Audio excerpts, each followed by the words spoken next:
Ladies and gentlemen, tonight's performance is about to begin. Welcome to the world of sex, everyone. Of course, I'm your host, Dr. Kaci, and today we have a special guest, Miss Brownell. Lord, she just told me how to pronounce it, and I knew how to pronounce it, and I still messed it up. How you doing, Miss Brownell? Brownell. Yeah, just think of an L that's brown. It's a brown L. So that's the Yeah. easy way to remember it. Well, I mean, I have gone over your name like at least 4 or 5 times in my head, like prior to even getting on here. So please It's forgive me. totally okay. We're just friends chatting it up, right? So it's fine. So tell us a little bit about yourself. Well, I'm an author, and I've written over a dozen screenplays and books. I usually delve into kind of the metaphysical realm. I've got some romantic stories. I've got one that was my first novel series that was about kind of a present day couple, and then they go back to previous lifetimes, and so it's all their kind of story about their love and all their lifetimes and all that stuff. And I know part of that is what we're going to get into as far as some of the fun stuff that I throw into there because they're a little bit sexy. But I've also written nonfiction. I've also written children's books. So everything I write kind of has this metaphysical kind of element to it. And I've got a story I'm going to offer all your listeners, that's for free. That's I'm sure we're going to get into because it's the most personal story I've written as far as my memoir or whatever. It's a short story, but I've had several people say that they think it's a college course. So we'll see what that turns into. And then I've got a new novel trilogy coming out next month that's about the reincarnation of a famous couple from history who are brought back today to fulfill a prophecy that will change the world. So it's kind of like a Da Vinci Code Outlander type of thing. And then I've got a podcast that's about reincarnation story and metaphysical types of stories. So a lot of stuff going on. So how does that play into the world of sex? Well, my novels definitely got into the sexy territory and also about love and relationships. As I know we're going to get into, one of the things I was thinking especially fun for your listeners is that I have my characters do a lot of role play. And I just think that would be really fun to talk about and for your listeners to kind of think about like, oh, I never thought about that. And, I've told people, I told a man not long ago about it and he's like, God, that would save a lot of money on divorce if I could just, have a little fun like that. Like, let's keep it fun. So I write a lot about that, and my novels, venture into the sexy and also the metaphysical aspect of love and sex and relationships and the relationship of the body with the spirit and integrating the three selves and all that psychology stuff. I'm sure you know all about. Yes. So, but I do want you to just talk about just a little bit as far as the mind, body, soul connection Yeah. and the sexual energy that goes into or plays into those things during that experience. Yeah, it's really powerful. My view on it, of course, not everybody sees everything the same way, but my view on it is that we have a soul, and Hmm. that soul existed before we were born and will exist after we die. Hmm. And that soul chooses a body and becomes us. So when you're talking about mind, body, spirit, or id, ego, superego, or conscious, subconscious, superconscious, the spirit is the soul, or the superconscious. The conscious is the mind or the combination of the two energies, and then the subconscious is the body. Hmm. And my first book is about 5 reasons why bad things happen. And that can Okay. certainly tie into sex because Hmm. often we get ourselves into trouble when our bodies want to do something that maybe our spirit or our mind might not. And so there's a lot of really interesting techniques as far as really connecting with the body and making sure the body is being heard and nurtured and attended to and all that kind of stuff. So I think it's important. I also think in a relationship, it's important to connect on all those levels that you have, your spirit and soul connection is there, and maybe as a story that I mentioned that I wrote that I'm going to offer everyone. Maybe I call it the upstairs is also involved. Like these people need to be together, or at least need to meet and have a reason. And then the mind level. So the more you're connected on all those levels, the stronger the relationship will be. So I think that's kind of how I look at it. I don't know. What do you think? So I kind of have some of the same spiritual beliefs. as far as the mind, body, soul connection. And so a lot of the things that you said, I definitely identify with on a level of belief. And I think my questions gear more towards because you hear people that have sex talk about outer body experiences and things like that. So, can you tell me a little bit more about what your understanding is of that happening during sex? Because that has to be some powerful sex.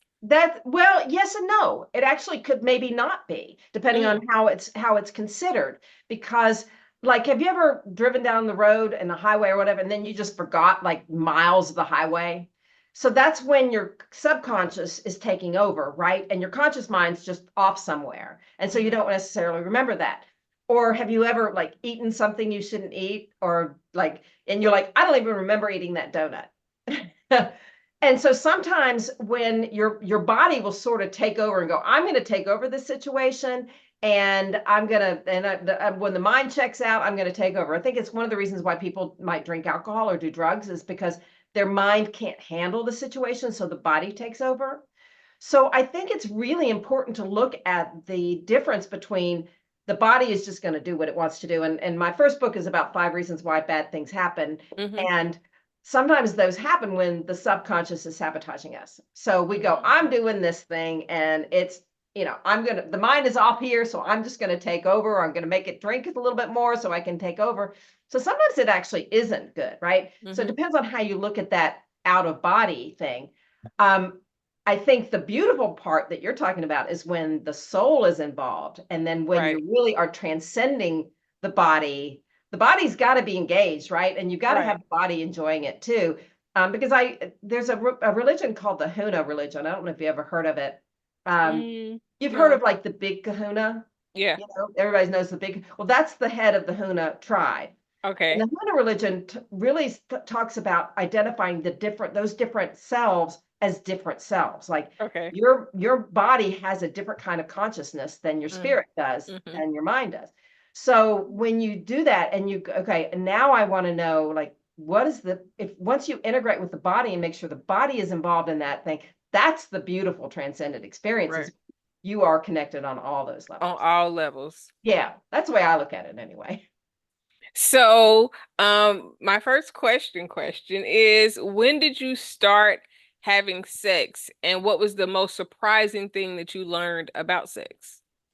I was 21 the first time I had intercourse. Okay. And it was very deliberate. It was like one of those, okay, I'm planning this, I know what I'm doing. So, and that kind of experience, like I didn't let the body just take over. Hmm. I knew I knew It what I was a wanted. conscious decision. Conscious decision.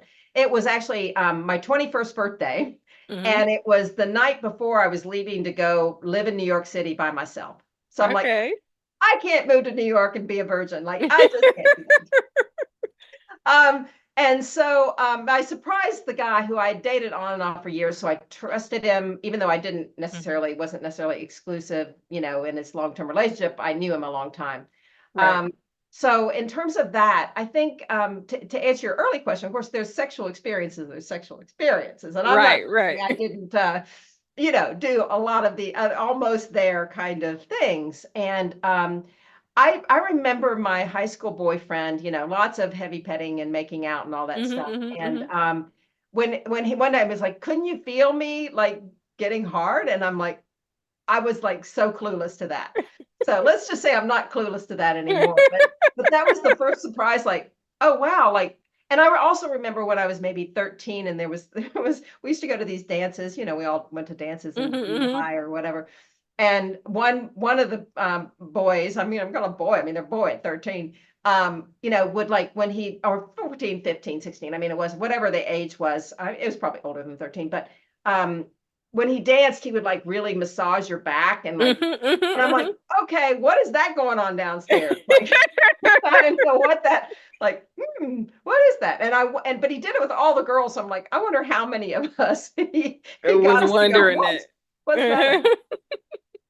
So that was pretty funny. What was the most surprising thing that you discovered about sex? Well, I mean, like I said, knowing that the guy, in high school was, erect, and I didn't know, so that was kind of it. I So also, when did you first realize what an erection was?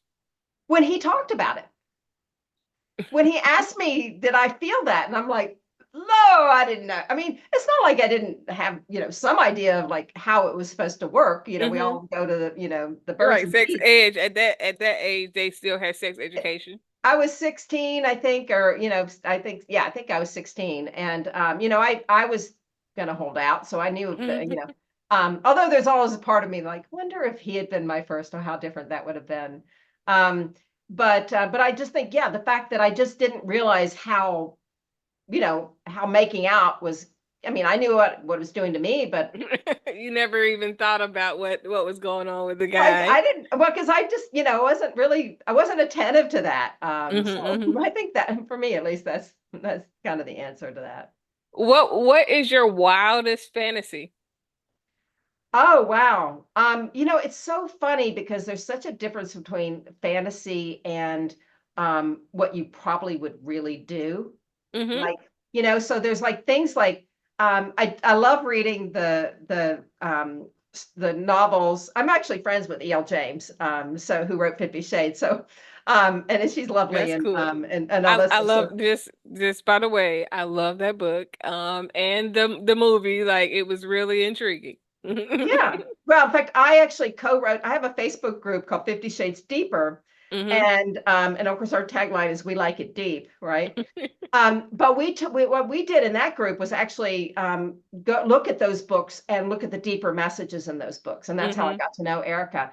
And so there's a book called 50 Shades Deeper that is an anthology of all, like, what was this about? And so many Hmm. people try to gloss over the depth and the meaning in those books, but Hmm. there's a lot of really important, deep messages in there. Plus, that we like it deep, is a good fun Of course. analogy. So obviously, I enjoyed the intriguing nature of that, and the way it opens your mind into, oh wow, I never thought about that, or what about that. But I also really like the ones that are the sex clubs, like not the ones where people just go and hook up, but the ones, they have a room and they do things, and they, try different things. And so you know, I, I like reading about characters that like don't know anything, and Hmm. then are, have Watch somebody them who, discover, yeah. yeah, who you like, well, what about this and what about that? So I think that would be really fun. In fact, I know well, we're both in Atlanta, so I know there's a restaurant in Atlanta that apparently does key parties on Thursdays. And part Really? of me just wants to go and go, I just want to see what I probably never would do anything. Um, Okay, so as a sex coach, I let that be the headline of why I do some of the things that I do. So as a sex coach, I have gone to some different type of sex parties or lifestyle parties. And they definitely vary in range. You have the hookup crowd, and then you have the crowd that's a more spiritual nature of the event. Like I've seen people have orgasms without being touched through like Reiki. So that was like an enlightening experience to Oh, me because now I that was would be like, interesting. Yeah. how in the world is this happening? But then I took Reiki after that, after I saw that. And it not happened just for one person, like it happened several times to different people that one night. I definitely took Reiki and got a better understanding of energy because I just was like dumbfounded really by just seeing somebody experience that like that. Well, yeah, it's actually funny you mentioned that, because in the trilogy that I'm launching, I wrote a scene like that.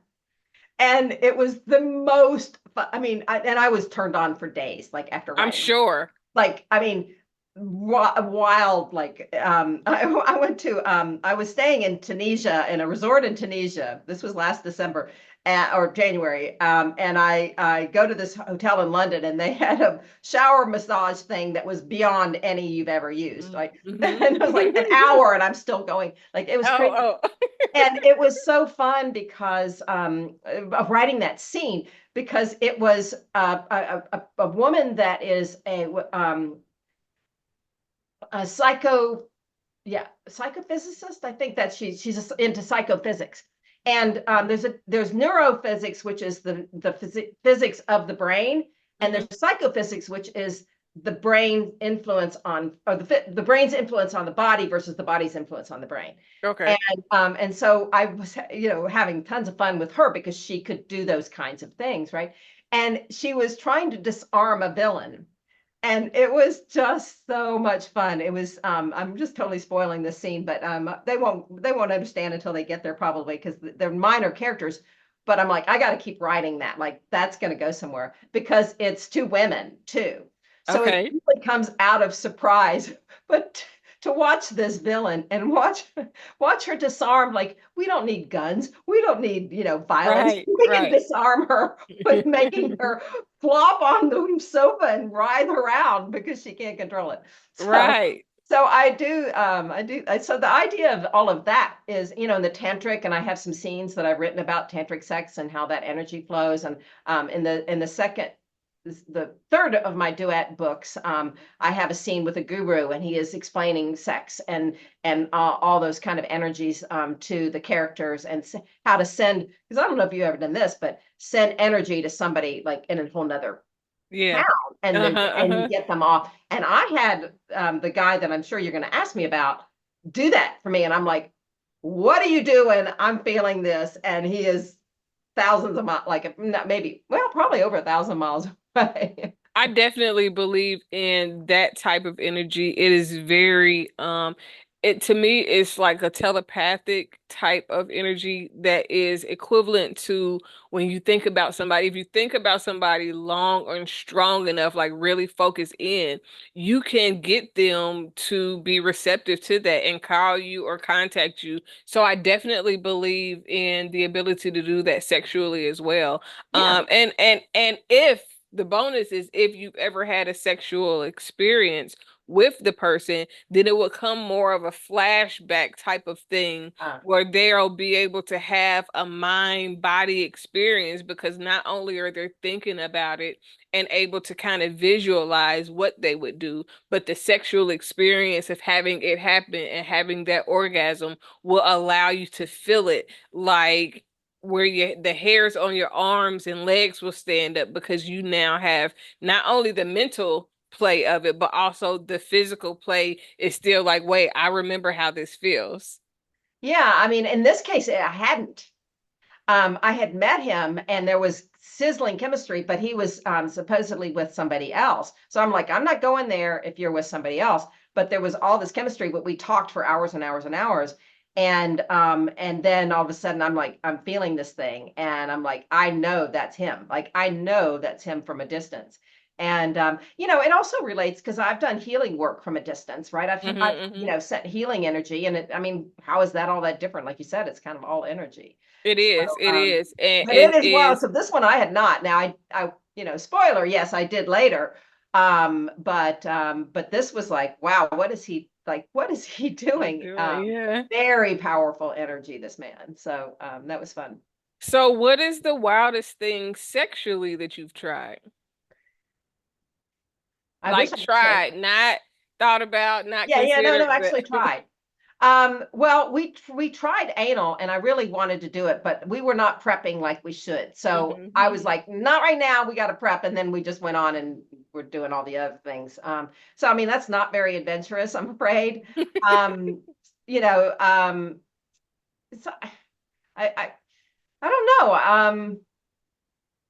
I mean, yes, I mean, I guess there have been one night stands. One time there's a former Atlanta Falcons football player, and that's 7 times in one night, and that was sort of a wow. hookup.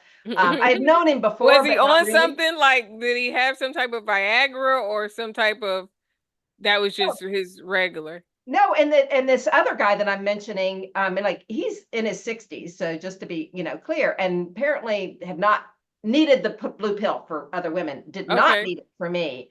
And one time we did it 3 times in 2 hours. Wow. Yeah. So talk about that energy, right? Because, I do have kind of this healing, kind of gift that I've used. And I went through, I mean, just to go off on a tangent, but I went through a Bufo experience. I don't know if you know much about Bufo. No, please explain. It's a DMT molecule, and it is a very powerful psychedelic. And what it does, they call it the spirit molecule. It's also like the research behind it. It opens up the neurotransmitters of the brain, and you get visions. But it also like totally like it's curing people with PTSD, with Alzheimer's, with addiction. All these kinds of things. So it's a medicine. But I was told in a Bufo trip, like, you need to start doing your healing again. And when I met him, he had very deep veins in his legs. And I was like, oh, I can heal you from that. And so I did heal him from his DVT and completely cured him from that. So I was reminded that I needed to do more healing. But that's a whole nother, so yeah, so healing at a distance I have done before. And so I guess, but I just never had received sexual healings without knowing it. It's not like he was talking to me on the phone or anything. I'm like, what are you doing? Because I knew he was doing that. So that was pretty funny. Do you have a kink? Do I have a kink? I don't know what, it depends on everybody's. Like, I would think everybody's kink is not really their kink, because they would think the thing they're not doing is their kink, right? Like, because it's not kinky. So I want to hear both.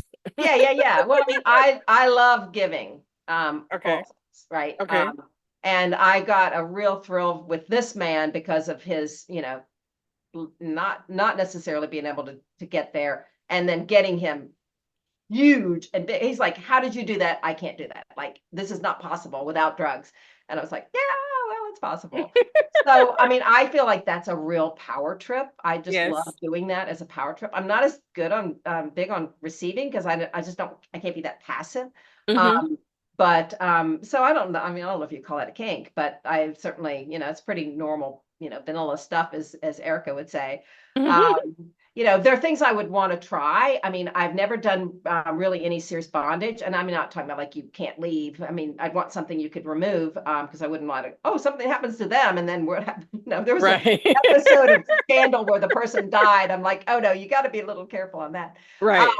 But I would love to do that. I think in fact, I write about it in my story, so it sounds like I know what I'm talking about. But something that so when you say bondage, you mean like rope, handcuffs? Which give me some ideas here. Something that can be released, because again, I saw that scene. Yeah, right. You don't want to be.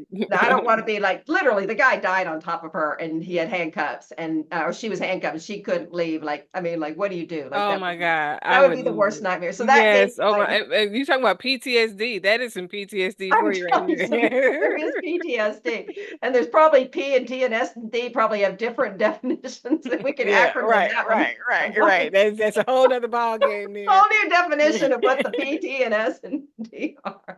So I would want to. It's more about to me. It's more about one person is dedicated to giving, and the other person's dedicated to receiving. Yeah. Right. That to me is the turn on. It's not the power like you can't move, but it's more like, okay, and I'm really a big giver, so to be pushed and put in a position where I can just give and they don't have to worry, or the other way around, like, okay, I can learn to receive and see my body's reaction. So I mean, I sound, it's not all the kinkiest stuff in the world, but some of that, and some of the little like devices, like the thing they use for sewing that has the little, right, I bought one of those and I've never used it, but some of those kinds of things where it's part of the energy thing, right? It's part of the awareness thing. It's part of the relationship thing. But yeah. So tell me about your craziest one night stand. Other than the football player. Yes. Because that was pretty crazy. I want to tell you a little more about that one, because I thought it was really funny. I had met him when I lived in a different city. And I met him, just to give you context. I met him at a Halloween party, and he was dressed like Rocky. And all he had to do was wear a white t-shirt, right? I mean, like, that's all, and so, but I met him, and it was like, he was the kind that would like the, no offense, but like the bimbo type, the overly made up, and I was kind of much more of a relaxed kind of chick, right? So, so we weren't really each other's type.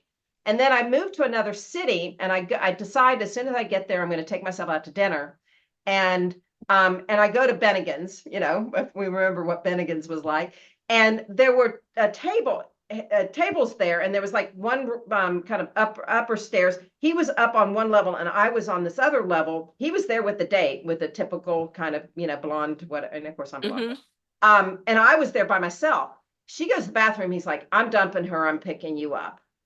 So that was really special for me, because it was like, we both knew we weren't each other's types, but we were just going to go for it for 7 times. Hi, I'm Dr. Kaci, not your typical clinical doctor. I am an ordained minister, but not your typical minister. I am also a certified life coach, love coach, sex coach, solution focused coach, transformation coach, and more. I have a whole lot of information that I would like to help you grow with. And I hope that soon I can help you be the best you that you can be. Confidence, spirituality, and purpose. That's wholeness, complete. That night, and it was, I just found it really beautiful, because it wasn't like there was an expectation, but there was, this pleasure. Great pleasure, yeah. So, like, my questions about the 7 times is because the bigger the guy is, the harder it is to go that many times. But if they're more average size, it's like no sweat off a camel's back. Oh, really? I've never heard that. Now, let's just say I couldn't walk for a week. Oh. Okay, well, he wasn't slacking in his macking. He had a lot of things packing, huh? He was packing. He was packing. So, just like the other guy that I said, he said, how did I get him that big? And I'm like, and he is, okay, this is going to add him a little bit, but I mean, 6'3", and he got all the way to the navel. So you can just do the math. Wow.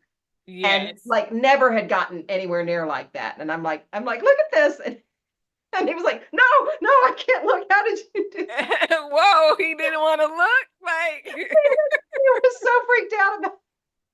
It was so funny.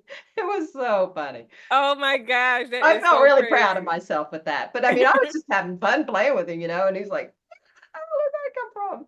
So yeah. That's always, as a woman, that is always a significant thing, is when a person responds a way that you can tell that they've never really responded before, or like this is something that's new to them, and it is so exhilarating, and like it's a thrill of sorts, because like little old me. it's an amazing power. I mean, it's the most important, valuable part of their body to them, and also knowing that, he needed the blue pill with this other woman, and that wasn't the case with you. And it was not the case with me. So I felt, I'm obviously, I can see how smug I still feel, but it's also very possible, right? I mean, there was a lot of closeness and a lot of honesty and a lot of, stuff like that too. So in that case, I mean, with the football player, it was, I sort of knew him, but I didn't necessarily know him. It's not like we had deep conversations. Right. 7 times, you don't really have much time for that.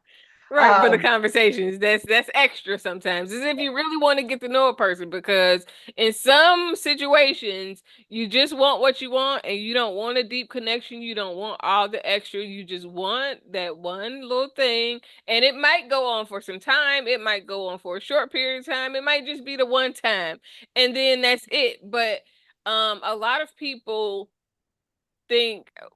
It makes me think about when people talk about soul ties and these deep connections.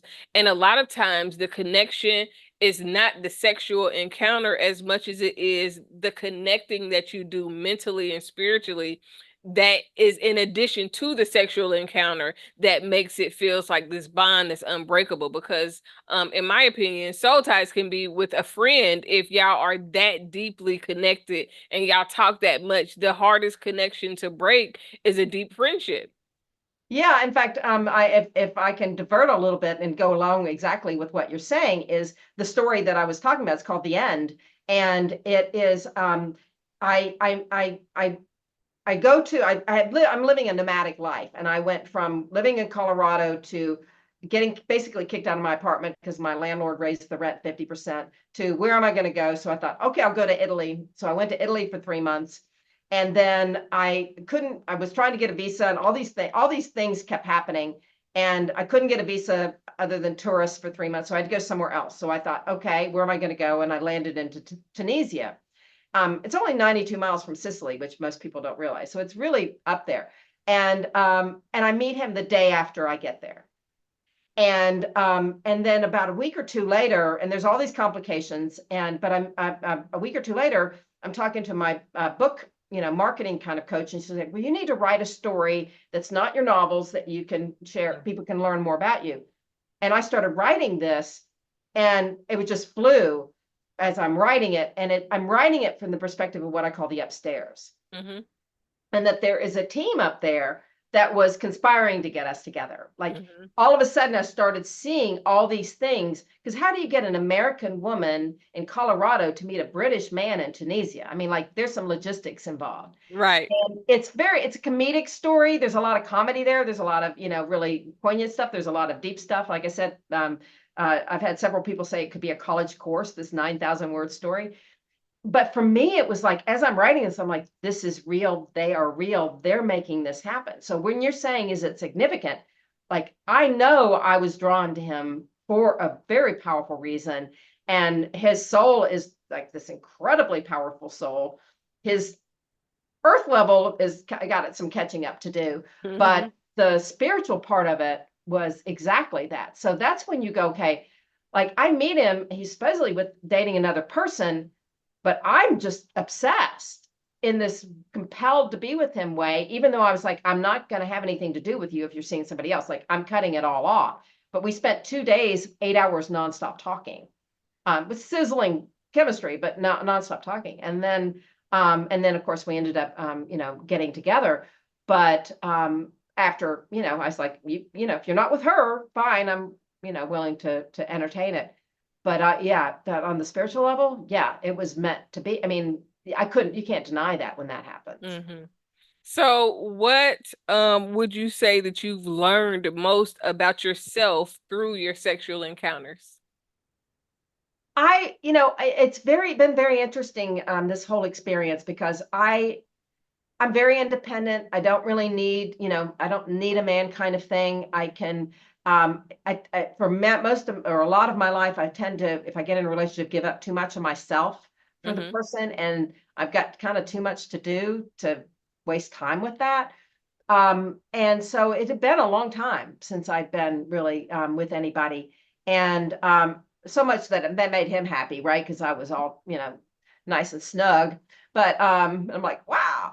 But anyway, it was, but once I realized, like, it was not just the sex, it was the intimacy. But it was also like, man, with the right person, you can just come. Yeah. I'm like, Yeah. I mean, Yeah. like, I couldn't believe how much that was, like, seriously, like 6 or 8 times. I mean, it was just like, yeah, I was just so, Yeah.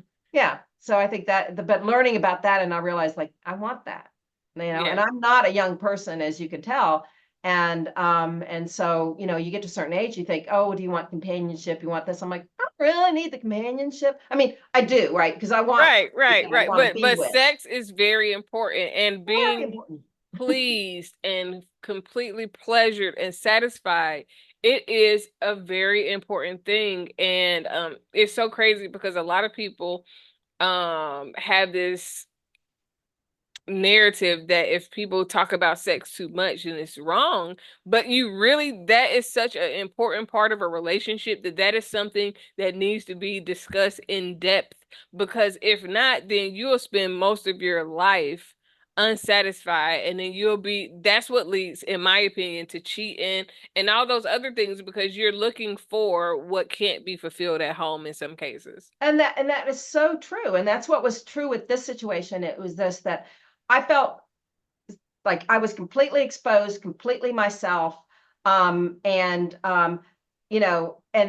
also just like I felt really good at who I was. Like it was there was no walls, no barriers, none of that. And so I just, it just was super comfortable in that regard. And I was like, okay, I don't, I mean, it's sad to say, but I don't think I've ever had that, right? Not to that level. you know. And some encounters, especially when it comes to sex, are few and far in between. So you might experience something, I don't want to say once in a lifetime, but Well, you know, if you experience it more than twice, then you're lucky, okay? Because it is very rare. And maybe as you get older to find everything that you need, especially when it comes to sex. And before I used to think that, you know, no matter what the situation was, I could make sure that I was satisfied with sex. And what I've come to realize is no, size matters. And it don't matter how good I am at the ocean. If the boat don't fit, then it's not gonna be equipped, you know. So right. Yeah. and it that's shocking. I guess maybe all of the rest of my life, I've always had men that were reasonably sized and very, you know, satisfying. And yeah, it is something to, you know, make a priority as you get older. And I've been married before, so you know, the things that a lot of women are seeking that have never been married, I have, you know, that is not my situation because I've experienced it. So all of those things are like, no, miss me with all of that because I know what's important for real when it comes to Well, me yeah. and what would be sustainable long term. It's really hard to let go of, and I also Hmm. just felt really grounded with him. I mean, it was one of, I mean, the relationship had issues. I mean, the story is called The End for a Right. reason. Although I am writing a sequel, so we'll see what happens. And they wrote it. I mean, like this team upstairs were telling me everything that needed to, you know, that what to write, and it was coming, like I was writing it, it was happening in real time. It was so Hmm. wild. Hmm. But yeah, I was just this like this comfort level, this, you know, this intimacy, and also just this like I love, not only loved him, but I loved loving him, right? You know, and so it made it more difficult because, you know, I've met other men, you're like, okay, there could be great conversations, they could be Yeah. great intellectual, And they then could be, you know, all these other things, and you know, and but it's not easy to to find, find you know, I the mean, type of and in this case, I mean, it was chemistry, so off the the charts. connection, and all of that. So, and it really makes me a little bit scared because I don't want to spend the rest of my life trying to find somebody that I don't want to be with anymore. And not that I'm looking for the person, but the attributes of the person that Yeah. that that made the situation feel spiritual more than just sexual. Well, and that, yeah, and that, yes, that's what I'm saying as far as like this connection. I mean, he Hmm. told me when I first met him that, you know, he had never been, nobody had ever known him. I mean, like we spent 2 8-hour days together just talking, and he's like, nobody's ever known him as well as I had, right? Right. Because a Um, lot of times you don't have those type of conversations. Right, because we there was attraction, but I wasn't going to let him do anything, right? Hmm. Because if he was with Hmm. somebody else, so it opened up this, and then I'm writing the story, and I'm realizing that this is all happening on this level. So, because basically, logistically, I meet him on January 12th, and then he leaves. He's kind of in town for a week or so, but I see him a few times, and then I don't see him again until April. But Mm. we you know had these. He would call me, and we talked like 8 hours on the phone, and his friends say, I mean, I'm totally outing him, but he's autistic. And so his friends like, oh, he doesn't talk that much. I'm like, are you kidding me? I'm like, he could talk for hours and hours and hours, you know? And so, you know, I knew that I was It was just bringing something with something you. different. Yeah. Yeah. Hmm. And vice versa, you know. This is a funny anecdote because I know you'll probably like these kinds of things. But I get a hormone treatment. Best doctor in the world is in Atlanta, by the way. And it's a little tiny, like the size of a baby aspirin, but they put it under my skin on my bottom, right? So Hmm. they put every 6 months, and he's like, "What's going on with your butt? There's like it looks like bite marks on your butt, right?" And I was just, and the first time we did it was broad daylight. I mean, I'm at a resort, you know, with a view of the Mediterranean, broad daylight, sun streaming in the morning, 9 o'clock in the morning. And it was like for several hours. So like there was no hiding anything. There's no like, oh, I get to wear Hmm. lingerie, or the lights are dim, or we're just grabbing each other. It's like, no, this is like, you know, Yeah. I'm like, he's like, what's that scar mean? And what's that from? Uh-huh, uh-huh. But it wasn't like in a judging way. It was But more like, no, but that even I'm furthers there. the connection because now he's learning intricate parts of you that probably nobody even asked about. If there are so many, I mean, I don't want to say like there are so many people that you'll encounter, but a lot of people, when you do encounter people, whether it's sexually or non-sexually, they don't ask about how things got to be what they are. They just see the version of you now and they're like, oh my God, I just love this so much. But if you don't understand how I got to here or the things that played into it, then you don't really love me. You just think you do. Well, yeah, I mean, it's you certainly feel more, like so exposed and then accepted, right? And there's Hmm. something really extraordinary about that. And I think he was also super observant. I think that was part of his, his personality. So he would notice things that, I'm not as Most visual. people I don't don't. necessarily notice those things, but Hmm. I also notice things on a mental level and like behavioral level, like I knew him better, than so yeah, that's really an important aspect. So, what is your sexual preference and your preferred relationship dynamic? Sexual harassment, I mean, I men, I mean, and as far as relationship dynamic, a lot of what I'm saying as far as, I I don't really require um like superficial stuff. Hmm. The one thing I didn't get from him that I do need is I kind of need somebody who really believes in me and is a Hmm. champion of me. And he kind of like skirted that issue. One night I heard him bragging about me to somebody else, and that was a big, like, to me, that's one of the biggest turn-ons you can get. Is if you hear, he was actually talking to other women saying, "Oh, let me tell you about her, like she's so Yeah. great." To me, like, I swear, every man, just write that down and just make sure you do that, because you do that, and I mean, like, I'm hooked. There's no backing out for that. But I didn't quite get enough of that. But it Hmm. was just an acceptance and a relax, and I just felt so grounded. It's like I could be off working. I was still working. I was editing my novels when I was with him, and I was working a lot, and then I go work out, and I mean, like, I was still pretty driven. But when I was with him, it's like A this, breath of fresh air. yeah. So, So do it you wasn't just sex, it wasn't just like this, it was just like this really, relaxed thing. have you gone to a lot of sex parties or swinger parties? Are you do you frequent the lifestyle atmosphere? No, there's a restaurant in Atlanta that does those kinds of things. I'm like, I'd be so curious to see it, right? And actually, he and I talked about a lot of stuff like that. That the first times we were talking, even when he was with somebody else, I was like, there are a lot of things like that. If you're in a secure relationship, that might be interesting to say, Hmm. okay, Hmm. we've been doing this for a while. Do you want to kind of venture out and see what that's like? And so, I think. I don't know if that's something I'll ever actually do, or just something that I say, well, it's open to talking, I and mean, it's a great experience to go and kind of be in the atmosphere and to watch. And it's titled a voyeur when you just go and watch and kind of like absorb everything. As a person that goes in those environments and I do not participate, it is very intriguing and almost exciting to see how other people operate in those areas and atmospheres. And that arena is so because you're not going to a place where you think there's something crazy is going to happen because everybody is there with the mind of sexual arousal, pleasure, and just everything in that sexual arena. So what is the most difficult challenge in your sex life, or what has been the most difficult challenge in your sex life? um, well, currently, right now, it's the fact that that relationship isn't there anymore. Mhm.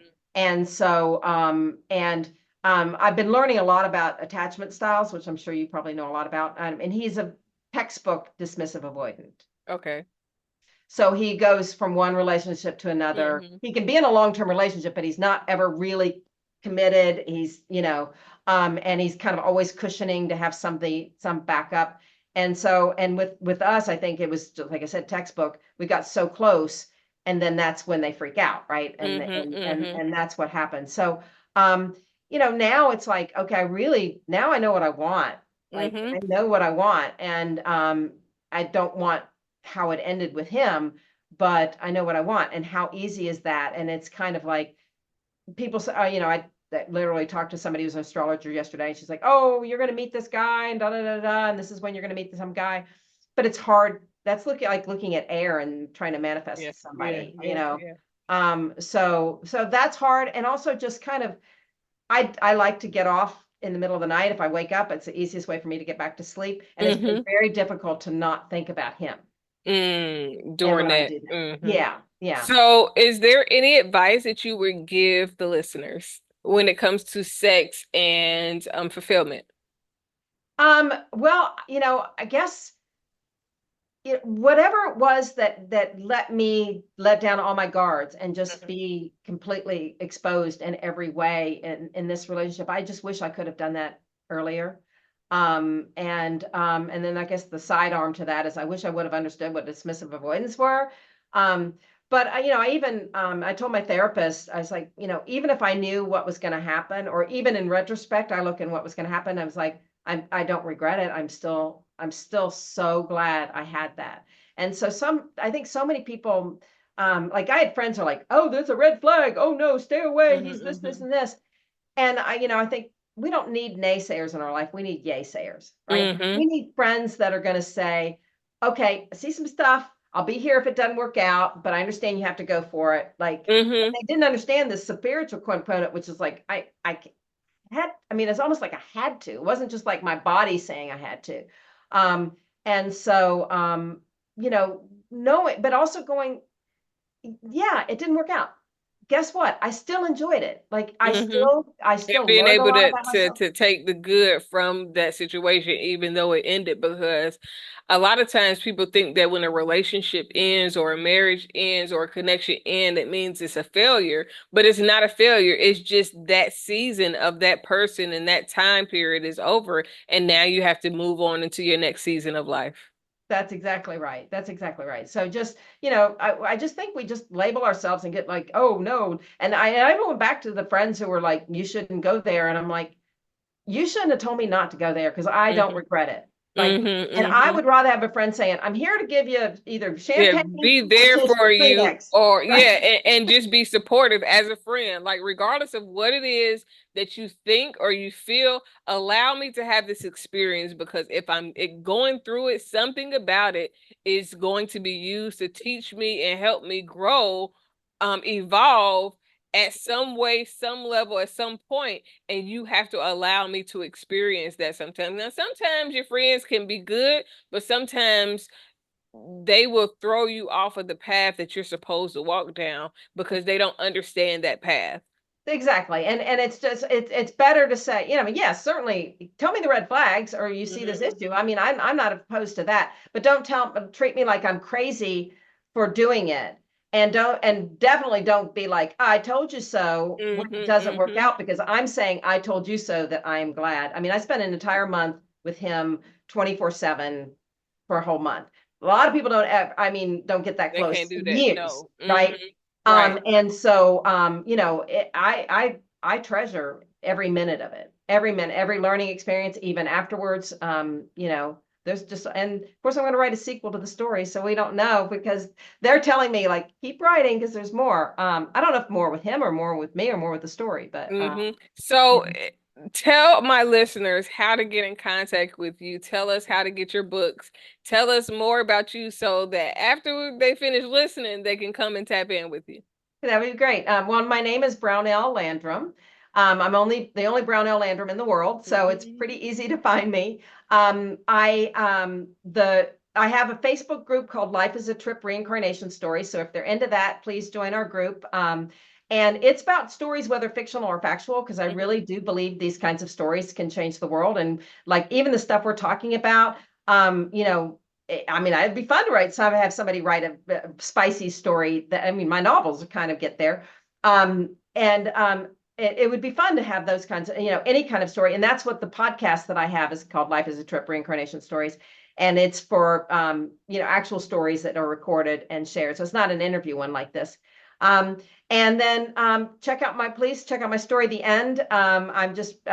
It's what we've been talking about, and it's free. So I'm sure you'll probably have a link to it, or you can find me on my brownelllandrum.com. And then my novels come out next month, which I don't know when this is going to come out. So it might be already.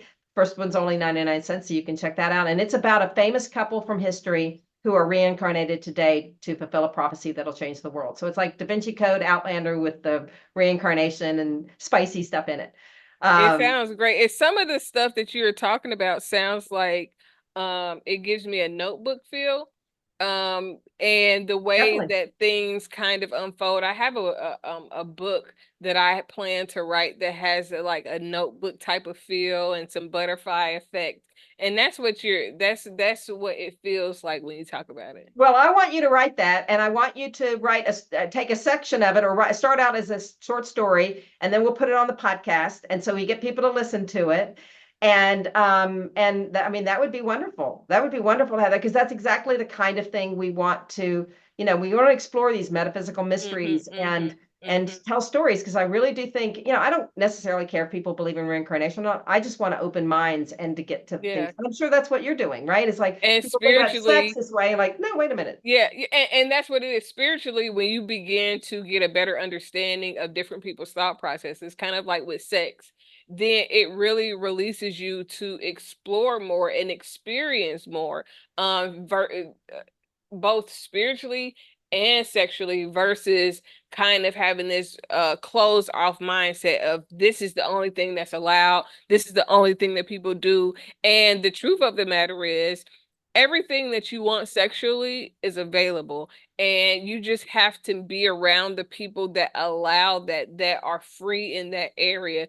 And it's the same thing spiritually. Anything that you want spiritually, it is available. You just have to be around the people that are open-minded and can really be receptive to understanding something outside of what society says is the only way to do it.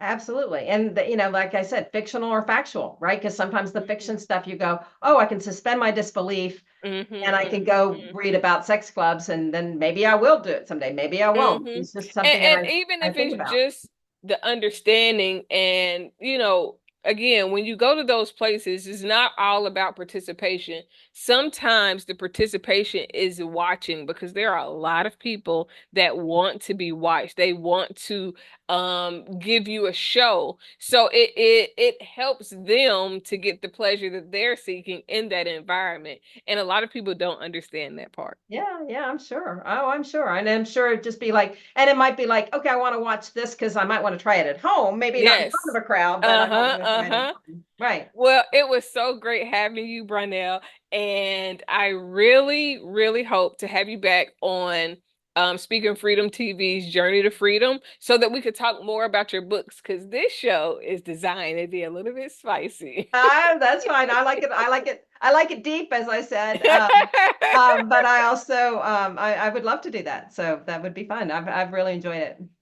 All right. It was great talking to you today, and I look forward to speaking to you soon. Bye, everybody. That is the world of sex. Thank you.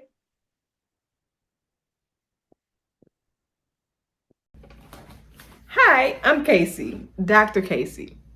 Welcome to Speaking Freedom. We are happy to have you, and we hope that we are able to help you in every way possible. Have a good evening. If you've enjoyed this video, like, share, subscribe, and turn on your notifications. New episode every Friday.